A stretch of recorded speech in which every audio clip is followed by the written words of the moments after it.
হাটবাজারের খরচে চাপে স্বল্প আয়ের মানুষ, অপরিকল্পিত উন্নয়ন দায়ী বলছেন অর্থনীতিবিদরা। যে সমস্ত ইনফ্রাস্ট্রাকচার বা ভৌত অবকাঠামোমূলক যে প্রজেক্টগুলো নেওয়া হয়েছে সেগুলোর সুফল আসলে দেশের সাধারণ মানুষের দোরগোড়ায় পৌঁছাতে পারছে না।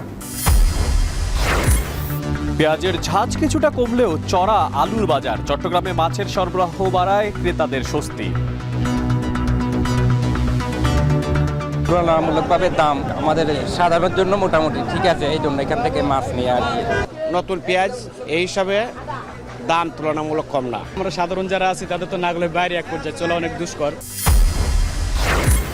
ইউরোপে যেতে ক্যানারি দ্বীপপুঞ্জে অবৈধ অভিবাসীর ঢল, ঠেকাতে বেসামাল স্পেন।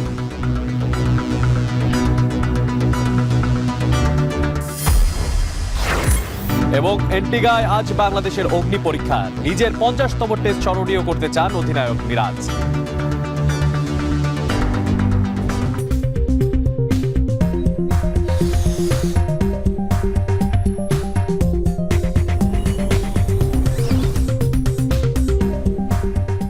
স্বাগত এখন ঢাকায়। পুরো আয়োজনে আপনাদের সঙ্গে আছি আমি মশিউর অনিক।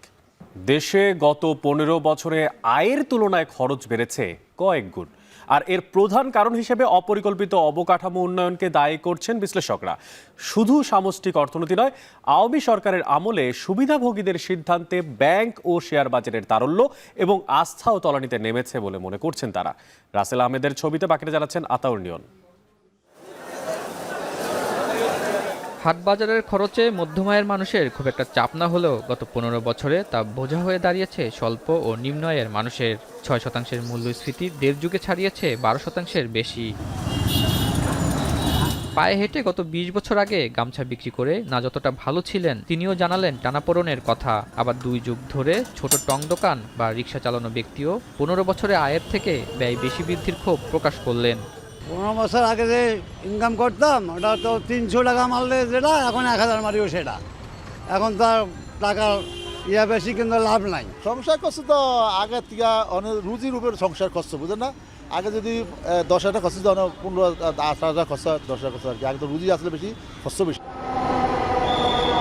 ভুল নীতিতে একের পর এক অবকাঠামো উন্নয়নে রাষ্ট্রের যতটা না আয় হওয়ার কথা, তার থেকে লোকসান গুনতে হচ্ছে কয়েক গুণ। মেট্রো রেল বা পদ্মা সেতুর মতো প্রয়োজনীয় প্রকল্প ইতিবাচক ভূমিকা রাখলেও মাথাপিছু ঋণের বোঝা বাড়িয়েছে কর্ণফুলী টানেল বা পদ্মার রেল সংযোগের মতো কর্মকাণ্ড। ফলে নাজুক অবস্থায় রয়েছে সামষ্টিক অর্থনীতি। শুধু সামষ্টিক নয়, এ খাতের তারল্য আর মূলধনী বাজারের অবস্থাও এখন অনেকটাই তলানিতে। গত 15 বছরে আওয়ামী সরকার অবৈধভাবে ব্যাংক দখলের সুযোগ দিয়েছে অনেককেই। এতে একদিকে খেলাপে ঋণ আর অর্থ আত্মসাতের পাহাড় গড়েছে এস আলম, নজরুল ইসলাম মজুমদার আর সালমান এফ রহমানের মতো অসাধুরা। আর শেখ হাসিনা সরকারের পতনে টাকা না পেয়ে হতাশ হচ্ছেন গ্রাহকরা। সরকার পতনের কারণে আর টাকা কিছু তো লুটপাট হয়েছে, সেটাও আপনার অবগত আছেন এই বিষয়ে। তো যার কারণে ব্যাংকও একটু ক্ষতিগ্রস্ত হয়েছে, সাথে আমরাও ক্ষতিগ্রস্ত হয়েছি। অনেক বছর যাবতীয় এই জিনিসটা লুট হয়েছে, একদিন 2 দিনের না। তো যেহেতু ধরেন 15 বছর যাবত লুট হয়েছে, ব্যাংকগুলো সরকারের পক্ষপাতিত্ব করে যে জন্য মূল কারণ তো ওইটাই, ঠিক আছে। টাকাটা পাচার হয়ে যাওয়ার কারণেই তো আমাদের এই সংকটটা। ব্যাংকের মতো পুঁজিবাজারেও সালমান এফ রহমান, এস আলম ও কারসাজি চক্রকে সুবিধা দিতে নেওয়া হয়েছে হুটহাট সিদ্ধান্ত। আওয়ামী সরকারের নিয়োগ দেয়া খায়রুল ও শিবলি কমিশনারদের ভুল সিদ্ধান্তে আস্থা হারিয়েছে বিনিয়োগকারী। আর 2010-এর ধস ও গত 15 বছরে খারাপ কোম্পানির শেয়ারের কারণে এই বাজার আর ঘুরে দাঁড়াতে পারেনি। ফ্লোর প্রাইস বলেন বা অন্যান্য আরও যেই ইয়াগুলো করা হয়েছে, এগুলো মার্কেটের জন্য অবশ্যই অনেক বড় ক্ষতি হয়েছে। শেয়ার মার্কেট থেকে হোক, ব্যাংক থেকে হোক, টাকা লুটপাট করার সুযোগ করে দিছে। এটা বাংলাদেশের ইতিহাসে নজিরবিহীন এক ধরনের প্রতারণা হয়েছে, যেটা হলো আমরা কখনোই এই সাধারণ বিনিয়োগকারী সমর্থন করি না। আমরা 15 বছর তিলে তিলে নিঃস্ব হয়ে গেছি। আমরা কষ্টার্জিত টাকা আনছি বিভিন্নভাবে, আশায়, লাভের আশায়, সেখানে আমরা নিঃস্ব হয়ে গেছি। গত 15 বছরে অর্থনীতিতে অবকাঠামো উন্নয়ন, ব্যাংক ও শেয়ার বাজার সহ সামষ্টিকভাবে যে সিদ্ধান্তগুলো নেওয়া হয়েছে, তা শুধু ব্যক্তি ও সুবিধাভোগের জন্য ছিল বলে জানিয়েছে বিশেষজ্ঞরা। যে কারণে একদিকে যেমন কোনো সুফল আসেনি, তেমনি ইতিহাসের সবচেয়ে বড় ক্ষতি হয়েছে দেশের অর্থনীতির। তাই আগামীতে এ খাতের পুনর্গঠনে সবাইকে স্বার্থহীনভাবে একসাথে কাজ করার পরামর্শ দেওয়া হয়েছে। অর্থনীতির সব খাতে আওয়ামী সরকারের একের পর এক সুবিধাভোগী সিদ্ধান্তে কষ্টে থাকা মানুষের অভিযোগের সংখ্যাই বেড়েছে গত ১৫ বছরে।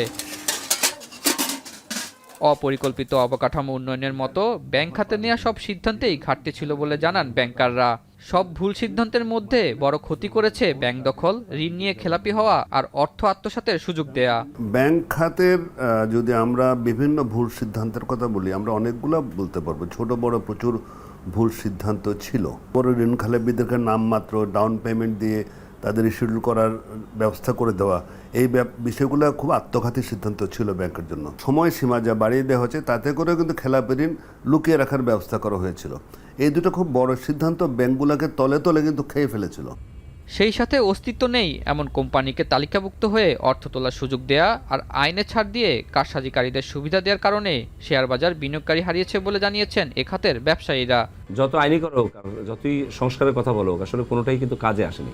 তারপর আমরা গত 15 বছর দেখেছি যে বাজারের সবচেয়ে মূল উপাদান যেটা আইপিওর কথা আমরা বলি, যে মানসম্পন্ন আইপিও আসে। 15 বছরে যেই নিয়ন্ত্রণ সংস্থার কাছে যে সমস্ত আইনি বিধানগুলো দেখেছি, সেগুলো আসলে বাজার বান্ধব কতটা ছিল সেই প্রশ্ন কিন্তু এখন সামনে চলে এসেছে। ধরেন আইপিওর ক্ষেত্রে কিন্তু নানা সমালোচনা থাকা সত্ত্বেও আইপিওর কাঠামোতে কিন্তু কখনোই আমরা তেমন একটা পরিবর্তন দেখিনি। এদিকে সামষ্টিক অর্থনীতি, ব্যাংক ও শেয়ার বাজার সহ সব খাতে আওয়ামী সরকারের নেওয়া ভুল সিদ্ধান্তের কারণে সাধারণ মানুষ সবচেয়ে বেশি ক্ষতিগ্রস্ত হয়েছে বলছেন অর্থনীতিবিদরা। বিগত সরকারের সময়ে বা নিকট অতীতে দেশ ও জাতির উন্নয়নে যে সমস্ত ইনফ্রাস্ট্রাকচার বা ভৌত অবকাঠামোমূলক যে প্রজেক্টগুলো নেওয়া হয়েছে, সেগুলোর সুফল আসলে দেশের সাধারণ মানুষের দোরগোড়ায় পৌঁছাতে পারছে না। ব্যাংকিং খাতে নিকট অতীতে আসলে হরিলুট হয়েছে। এখানে পুকুর চুরি না, এখানে আসলে সাগর সমপরিমাণ চুরি হয়ে গেছে। তো কোম্পানিকে সুযোগ দেওয়া হয়েছিল পুঁজিবাজার থেকে পুঁজি উত্তোলনের জন্য, কিন্তু সে সমস্ত কোম্পানির সঠিক যোগ্যতা ছিল কিনা সেটা কিন্তু দেখা হয়নি। বিশেষজ্ঞরা বলছেন গত ১.৫ যুগে শেখ হাসিনার সরকারের স্বৈরাচারী শাসনে বেশিরভাগ সিদ্ধান্ত সুবিধাভোগের জন্যই নেওয়া হয়েছে। এতে গতি হারিয়েছে অর্থনীতি। তাই এই খাতকে দুর্দশা থেকে বের করে আনতে সব রাজনৈতিক দলকে নৈতিকতার সাথে কাজ করার পরামর্শ তাদের। আতাউর নিয়ন, এখন, ঢাকা। হত্যা নির্যাতনের জন্য দায়ী ব্যক্তিদের বিচারের পরই আওয়ামী লীগকে নির্বাচনে স্বাগত জানানো হবে। মার্কিন সাময়িকী টাইমকে কথা বলেছেন প্রধান উপদেষ্টা ডক্টর মোহাম্মদ ইউনূস। সবাই সুষ্ঠু বিচার পাবে বলেও উল্লেখ করেছেন তিনি। সাক্ষাৎকারে প্রধান উপদেষ্টা বলেন, যে কোনো দলের স্বাধীনভাবে নির্বাচনে অংশগ্রহণের সুযোগ রয়েছে। শেখ হাসিনার ভারতে অবস্থান ও তার বক্তব্য নিয়ে ডক্টর মোহাম্মদ ইউনূস বলেন, তিনি ভারতে শুধু আশ্রয় নেননি, বরং সরকারের বিরুদ্ধে অপপ্রচার চালাচ্ছেন, যা বাংলাদেশের জন্য বড় সমস্যার কারণ হয়ে দাঁড়িয়েছে। নবনির্বাচিত মার্কিন প্রেসিডেন্টের সঙ্গে সম্পর্ক কেমন হবে এমন প্রশ্নের উত্তরে প্রধান উপদেষ্টা জানান, ট্রাম্পের সঙ্গে ব্যবসায়িক সম্পর্ক স্থাপন করতে পারবেন বলে তিনি আত্মবিশ্বাসী। জানান, বাংলাদেশ সাহায্য চায় না, একজন ব্যবসায়িক অংশীদার চায়।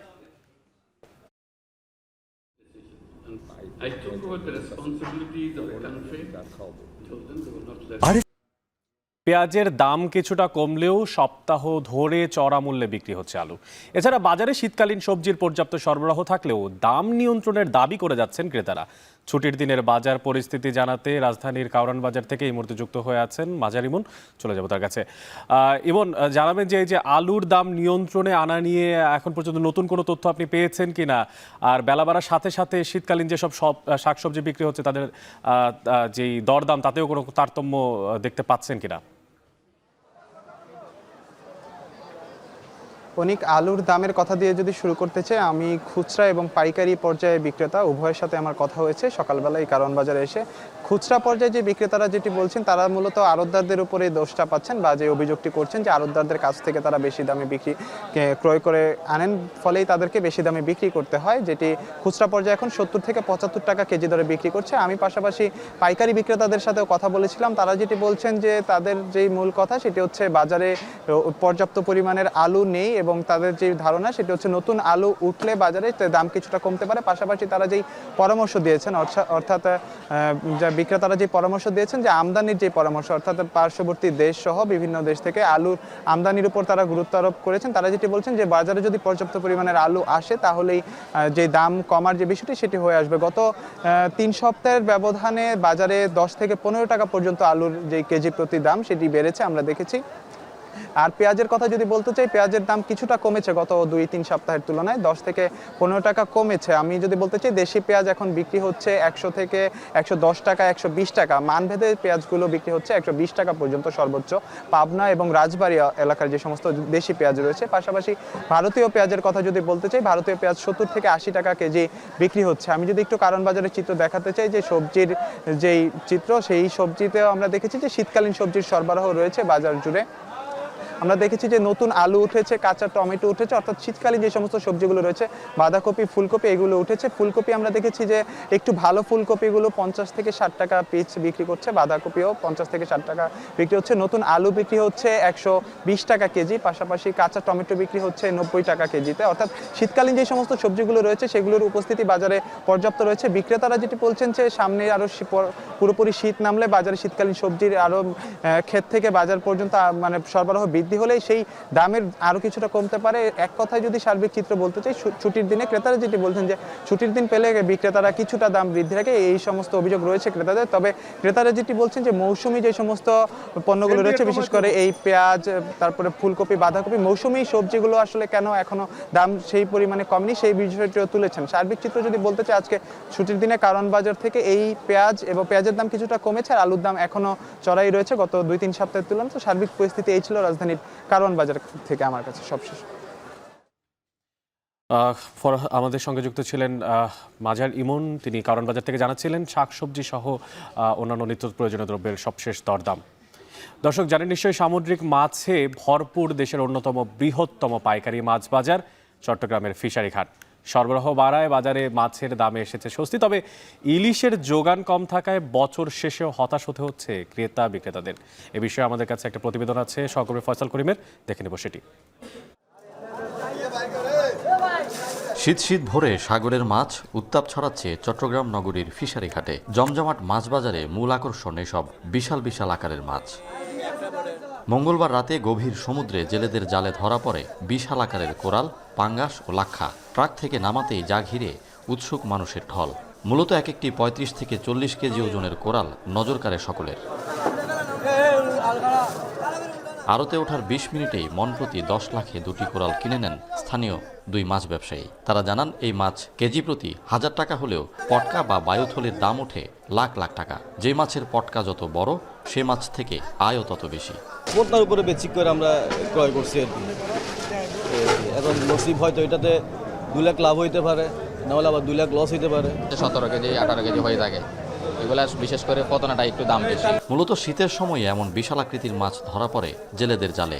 বছরে 5 থেকে 6 বার বাজারে এমন মাছের দেখা পান ব্যবসায়ীরা। বড় মাছ ছাড়াও শুক্রবারে বাজারে অন্যান্য সামুদ্রিক মাছের যোগান ছিল পর্যাপ্ত, দামও ক্রেতার নাগালে। মূলত কোরাল, লাক্ষা, রূপচাঁদা, সুরমা, পোয়া, চিংড়ি, কামিলা মাছের যোগান ছিল বেশি। সাবা সুরমা মাছ, তেলিয়া মাছ এবং ফাঙ্গাস মাছ, কামিলা মাছ, সবগুলো মাছ কেজিতে 100 টাকা করে আগে থেকে কমে গেছে। এখন গত সপ্তাহের তুলনায় অনেক কমছে, কেজি প্রতি 100 টাকা কমছে। বর্তমান অবস্থান হিসেবে মাছের বাজারের দর মোটামুটি সব ক্রেতাদের সাশ্রয় মূল্যের মধ্যে আছে। এখানে সরাসরি দেখে যে টেস্টটা পাই, তাজাটা পাই, সেটা খুচরা মার্কেট থেকে অনেক সময় পাওয়া যায় না। এখানে স্যাটিসফ্যাকশনটা কম্পারেটিভলি অনেক ভালো। আমাদের সাধারণের জন্য মোটামুটি ঠিক আছে, এই জন্য এখান থেকে মাছ নিয়ে আর কি। খুচরা বাজারে একটু দাম বেশি, এখানে আমাদের পাইকারি নিতে পারে, এই জন্য সুবিধা, এই জন্য এখান থেকে মাছ নিতে আসে। পুরো বাজারে সামুদ্রিক মাছের জোয়ার থাকলেও ইলিশ যেন অধরা। গভীর সমুদ্রে মাছ চলে যাওয়ায় এ সময় বোট ফিরেছে ইলিশ ছাড়াই, দামও তাই নাগালের বাইরে। দেশের অন্যতম বড় পাইকারি এই মাছ বাজার সামুদ্রিক মাছের পাশাপাশি ভরপুর ছিল মিঠা পানির মাছেও। ফয়সাল করিম, এখন চট্টগ্রাম। হেমন্তের মাঝামাঝি এসে গ্রামে এখন শীতের আমেজ।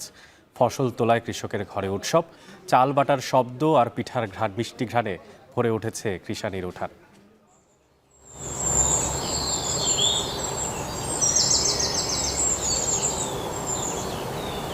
যখন ধান কাটি তখন আমার অনেক একটা মনের মধ্যে ফুর্তি লাগে। নতুন ধান বিক্রি করার পরে মায়ের জন্য, মনে করেন পোলাপানের জন্য, বইয়ের জন্য কাপড় চোপড় ইত্যাদি ইত্যাদি আনা হয়। এমন ধানের পিঠে স্বাদ বেশি, ইরি ধানের পিঠে স্বাদ লাগে না, বানানো ভালো হয় না। শিশিরের শব্দের মতন সন্ধ্যা আসে।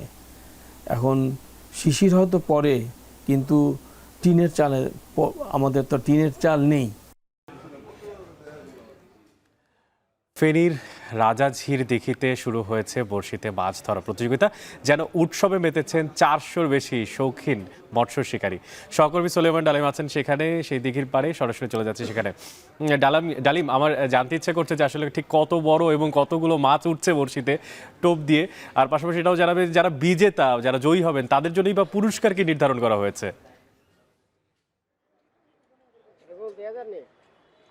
অনেক শীতের স্নিগ্ধ দুপুর এবং বর্ষিতে মাছ ধরা সব মিলিয়ে ফেনীর রাজাজির দিঘির পাড়ে এক ধরনের উৎসবমুখর পরিবেশ বিরাজ করছে। আজকের এই রাজাজির দিঘির চারপাশে 86টি আসনে 400 শতাধিক মৎস্য শিকারী এখানে মাছ শিকার করতে আসছেন।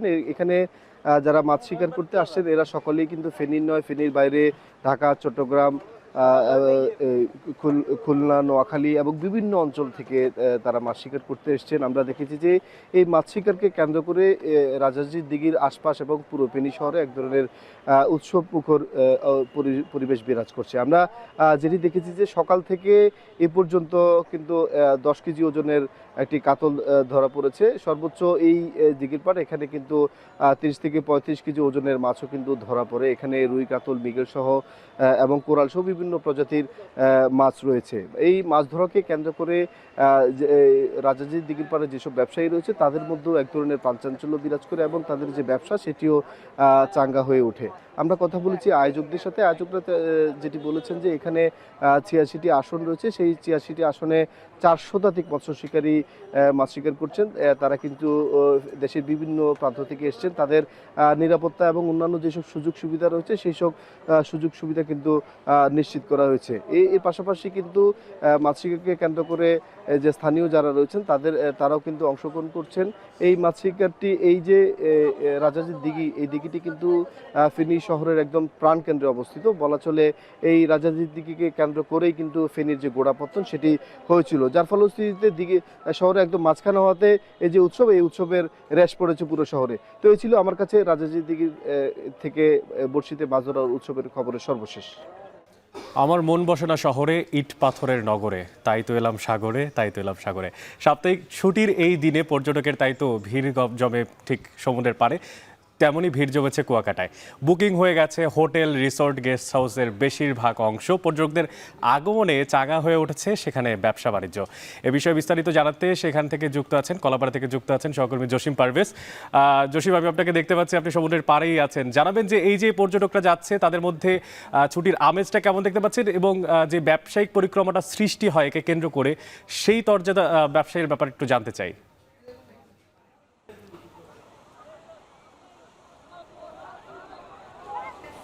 অনেক, আপনি যথার্থই বলেছেন। ইট পাথরের শহর ছেড়ে পর্যটকরা একটু স্বস্তির এবং কোলাহল মুক্ত এই সাগরকন্যা কুয়াকাটা সৈকতে ছুটে এসেছেন।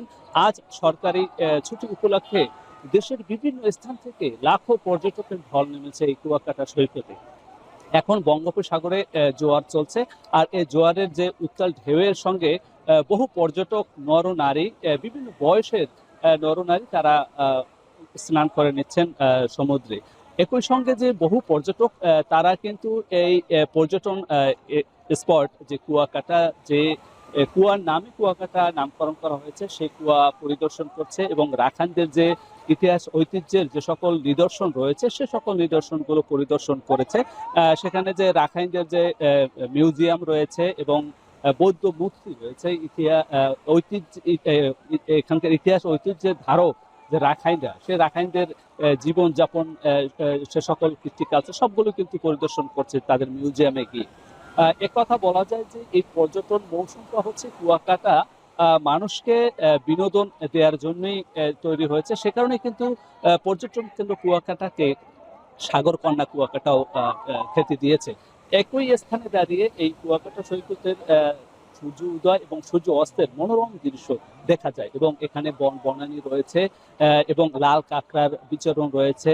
একই সঙ্গে যে এখান থেকে সৈকত থেকে 25 কিলোমিটার গভীরে বঙ্গোপসাগরে জেগে উঠেছে প্রায় 25 থেকে 30 কিলোমিটার এলাকা জুড়ে একটি চর বিজয়। সেই চর বিজয়েও অতিথি পাখি এবং লাল কাঁকড়ার অবাধ বিচরণ দেখে মনোমুগ্ধকর পরিবেশ দেখার জন্য সেখানে পর্যটকরা ছুটে যাচ্ছেন। ওখানকার ব্যবসায়ীরাও খুশি, পর্যটকরা আগমনে বাণিজ্যিকভাবে গতিশীল হয়ে উঠেছে কুয়াকাটা। এই ছিল আমার কাছে সবশেষ। অনেক কলাপাড়া থেকে যুক্ত ছিলেন সহকর্মী জসিম পারভেজ। কবি জীবনানন্দ দাশ এই হেমন্ত ঋতুকে বলেন ঋতুকন্যা, আর আমি বলি ঋতুদেবী। গ্রাম ও শহরে আলাদা আলাদা স্বপ্ন নিয়ে আসে এই হেমন্ত। প্রকৃতির কোলে সোনালি ধানের ঘ্রাণ, শিশির ভেজা সকাল আর রঙিন ফুলের সৌন্দর্যে ভরে ওঠে দিগন্তজোড়া মাঠ। আর অন্যদিকে শহরের হেমন্তে জেগে ওঠে শুভ্রতা ও শীতল বাতাসের আবেশ। এই ঋতু প্রাচীন অর্থনীতি আর সাংস্কৃতিক ঐতিহ্যের এক মেলবন্ধন, সেতুবন্ধন। জাকির হাসানকে সাথে নিয়ে শাহাদাত অব্রর প্রতিবেদনে দেখবেন বাকিটা।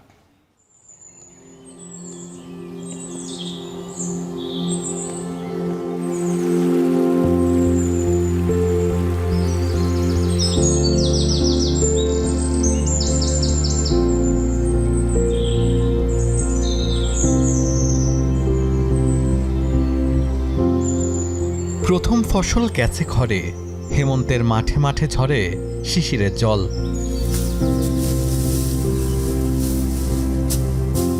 জল আর মাটি যে ফসলকে পরিপক্ক করে তুলেছে, সেই পাকা ফসল এখন তোলার পালা।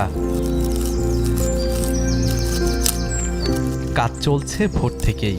শীতের সেই শিশির টের পাওয়া যায় কৃষকের আঙিনায়। তবু আড়মোড়া ভেঙে যারা এসেছে মাঠে, তাদের মনে আনন্দের কমতি নেই। কারণ এ যে হেমন্ত, উঠবে নতুন ফসল আর মিটবে ঋণ।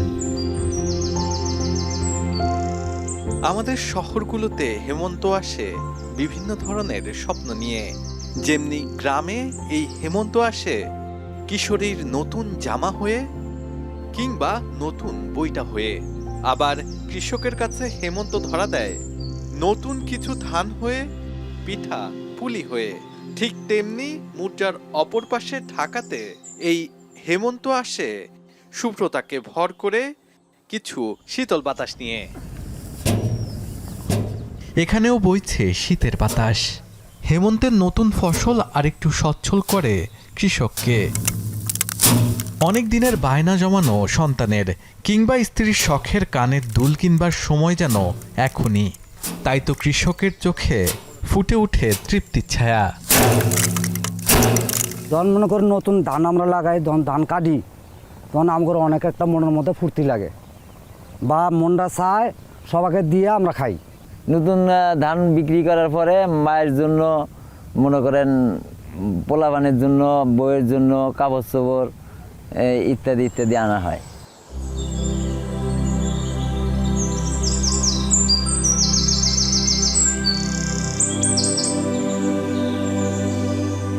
দিগন্তচোরা মাঠে ভেসে আসে কৃষানির সুর।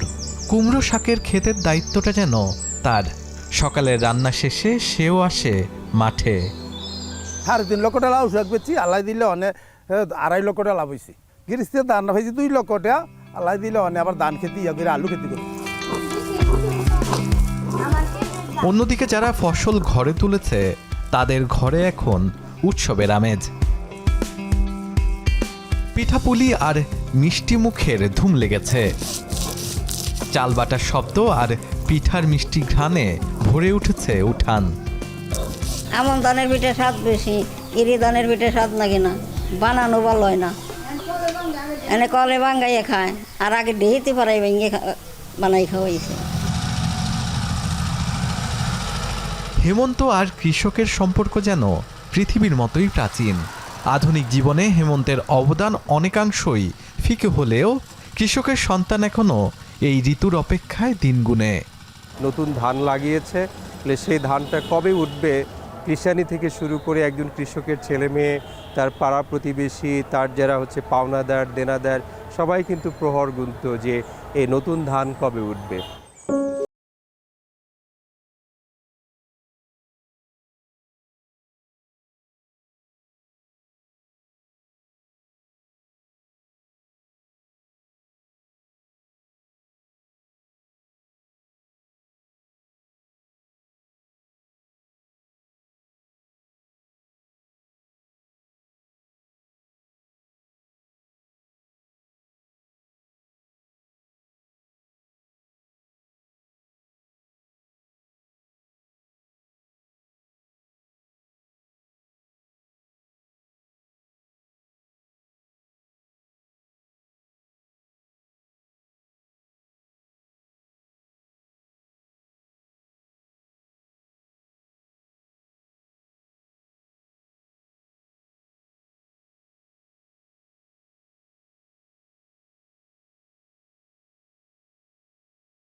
করে আয়োজন, তখন গল্পের তরে জোনাকির রঙে ঝিলমিল।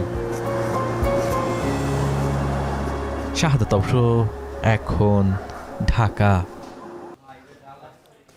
ময়মনসিংহের অ্যাডভোকেট তারেক স্মৃতি মিলনায়তনে দিনব্যাপী চলছে ইউরোপিয়ান আর্ট হাউসের চলচ্চিত্র প্রদর্শনী ও সিনেমা সম্পৃক্ত আলোচনার আয়োজন। সেখানে রয়েছেন সহকর্মী ইমতিয়াজ আহমেদ।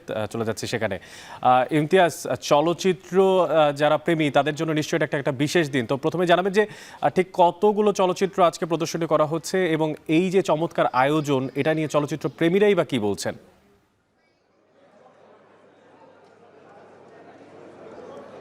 অনেক ইউরোপিয়ান আর্ট হাউস সিনেমা ডের নবম আসর বসেছে বাংলাদেশে, এবং সবচেয়ে যেটি উল্লেখযোগ্য সেটি বাংলাদেশের একমাত্র ময়মনসিংহেই প্রথম এই আয়োজনটি হচ্ছে। যারা তরুণ নির্মাতা, যারা চলচ্চিত্র প্রেমী, তারা কিন্তু এখানে এসেছেন, এবং এই ইউরোপীয় আর্ট হাউসের যারা কর্তৃপক্ষ তারাও কিন্তু এসেছেন।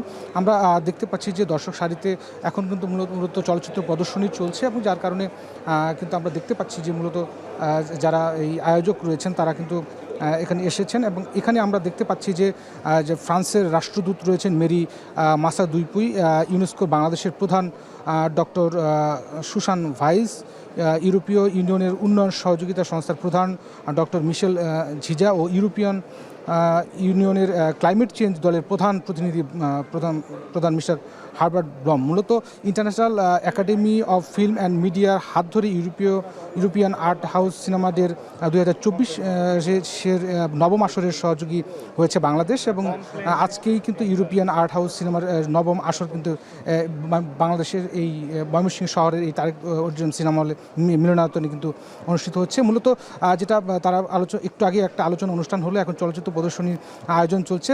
মূলত 1955 সালে প্রতিষ্ঠা হয় international confederation of art cinema, একটি আন্তর্জাতিক সংস্থা এটি, যা বিশ্বব্যাপী আর্ট সিনেমা বা বিকল্প চলচ্চিত্র প্রেক্ষাগৃহ এবং প্রদর্শনকারীদের প্রতিনিধিত্ব করে। এবং আর্ট সিনেমা ও স্বাধীন চলচ্চিত্রের বিশ্ব বিপণন ও প্রদর্শন গুরুত্বপূর্ণ ভূমিকা পালন করে আসছে। বর্তমান ইউরোপ, আমেরিকা, এশিয়া এবং আফ্রিকার বিভিন্ন দেশের সিনেমা হল ও ফিল্ম ফেস্টিভ্যালগুলোতে অন্তর্ভুক্ত করছে ও করে যাচ্ছে, যারা মূলত আর্ট ফিল্ম প্রদর্শনীর জন্য প্রতিশ্রুতিবদ্ধ।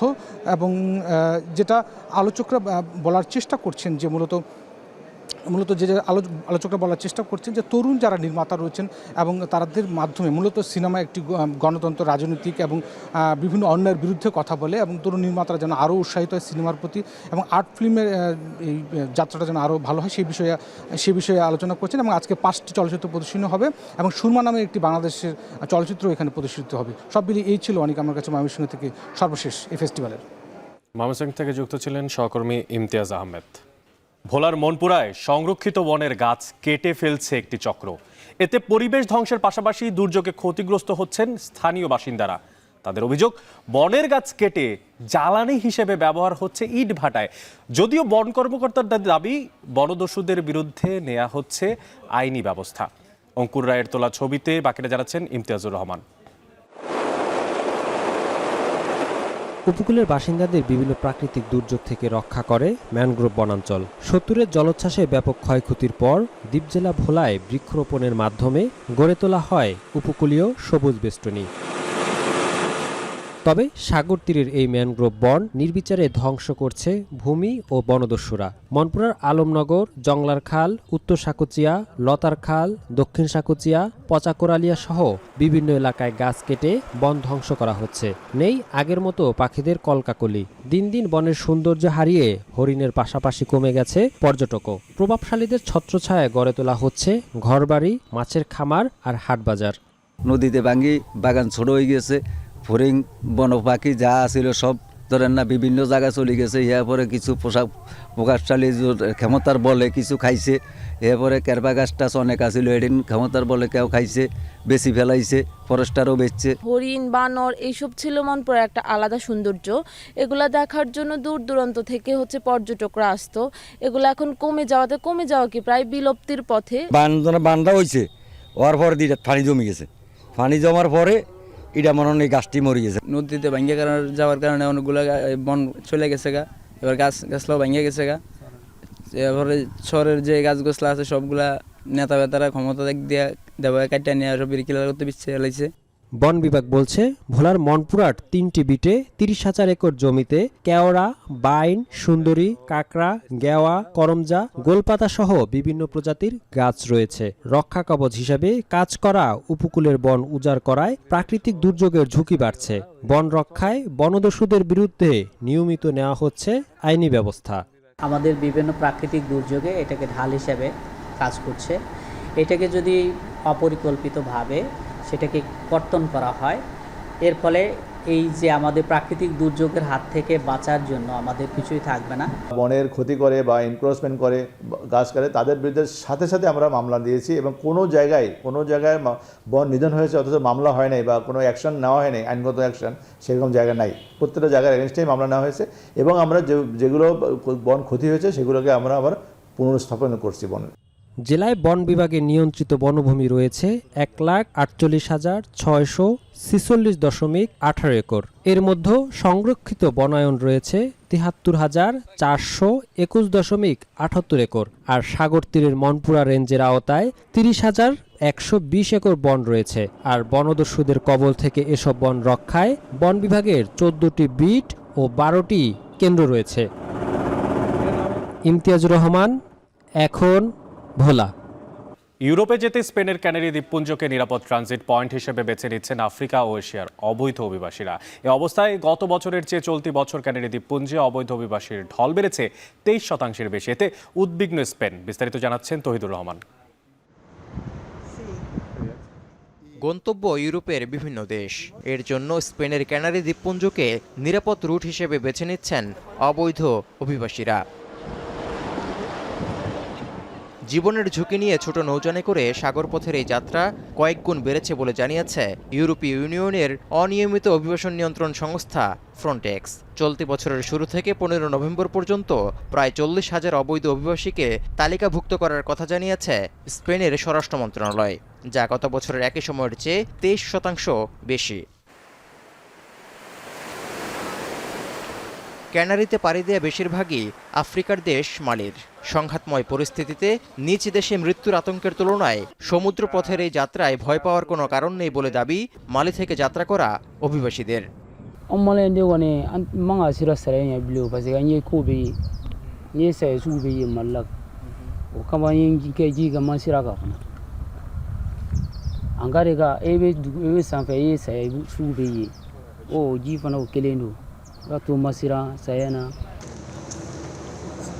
মালি ছাড়াও ক্যানারি দ্বীপপুঞ্জে পাড়ি দিচ্ছেন আফগানিস্তান, পাকিস্তান সহ অনেক দূর দেশের অভিবাসীরাও।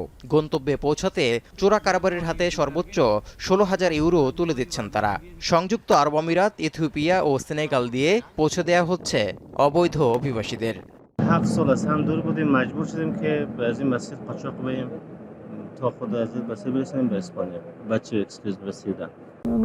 Pakistan, his life is very hard, and just coming here to we're living in Barcelona.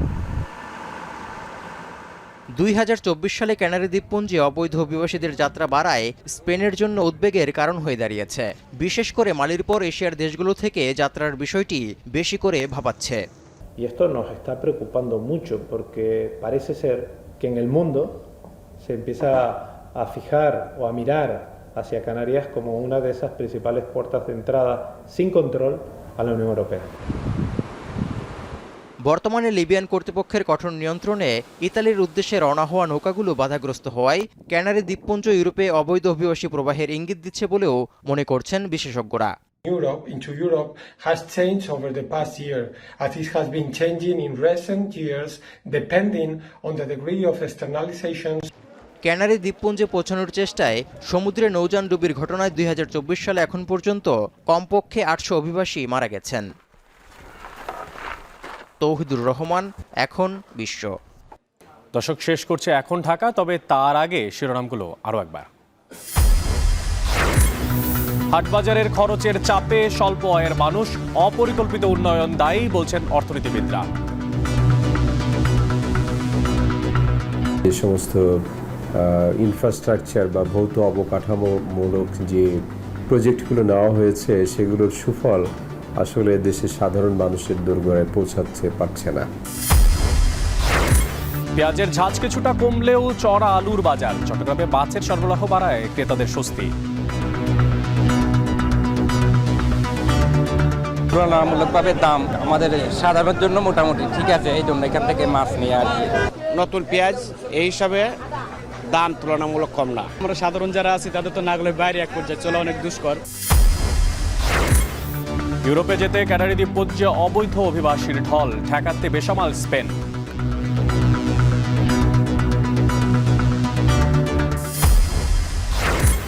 এবং এন্টিগায় আজ বাংলাদেশের অগ্নি পরীক্ষা, নিজের 50তম টেস্ট স্মরণীয় করে রাখতে চান অধিনায়ক মিরাজ।